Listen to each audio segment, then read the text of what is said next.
Hawi sa Balyahan, Tulacan at Hilahan ang rally ng mga estudyante sa Patasang Pambansa. Pinoprotesta ng mga estudyante ang pagbabawas ng pondo para sa edukasyon. May sa exclusive, si Maris Umali. Hawak ang kanilang mga banner, mabilis na tumakbo papasok ng Batasan Complex sa mga militanteng estudyanteng ito. Halatang gulat ang mga nagbabantay na gwardiya sa gate, kaya wala silang nagawa para pigilan ang mga rallyista. Sa harap ng South Wing lobby ng Kamara sila mapayapang nagrally.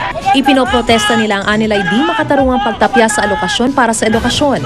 Gayong itinaas naman ang budget para sa military spending. Isinabay nila ang pagkilo sa pagdinig ngayon ng Kamara sa budget proposal ng Department of National Defense para sa taong 2011.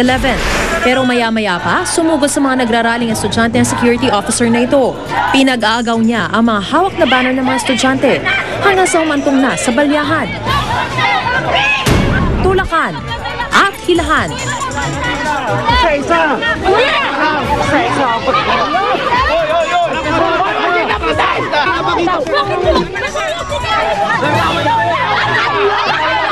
Ang mga estudyante sige pa rin sa pagsigaw.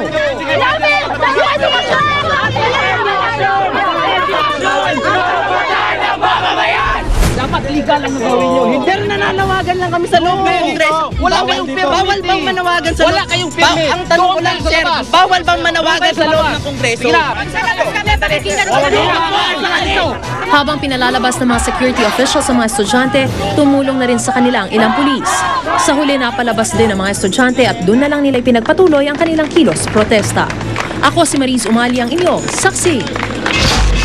Samantala, buwan naman nung nasampulan ng halos 200 pasaway sa unang araw ng muling pagpapatupad ng anti-littering law. Kaya para iwas aberya sa susunod na magtatapon kayo ng kalat, ay tiyaking pasok ito sa basurahan. Saksi si Steve Dailisan. Hindi ko po talaga sinasadya. Kasi mama, kanina kasi pinaliwalaan nyo, nalaglag na. Eh, hindi ko po kasi alam, ma'am, na nalaglag. Eh, kung alam ko po, ma'am, di pinulot ko na po. Bumbong nanindigan ng babaeng to sa Environmental Police. Hindi na tinapon ang balat ng lanzones na ito. At para ipakitang hindi raw talaga siya likas na makalat, ang kanyang bag, kanya pang binulatlat. Pero ano-tano pang pangangatwiran, hindi umubra sa mga otoridad. Kaya ang babae, napaiyak na lang. Hindi, ma'am, kasi hindi ko naman po sinasadya. Ang lalaking ito naman na pasimpleng nagtapon ng upos ng yosi, tatakas pa sana, pero napakamot na lang ng ulo ng tikita ng MMDA. Pero di lamang mga nagkalat ng basura ang nahuli, pasintabi po, pero ang isang to, nahuli pang dumura.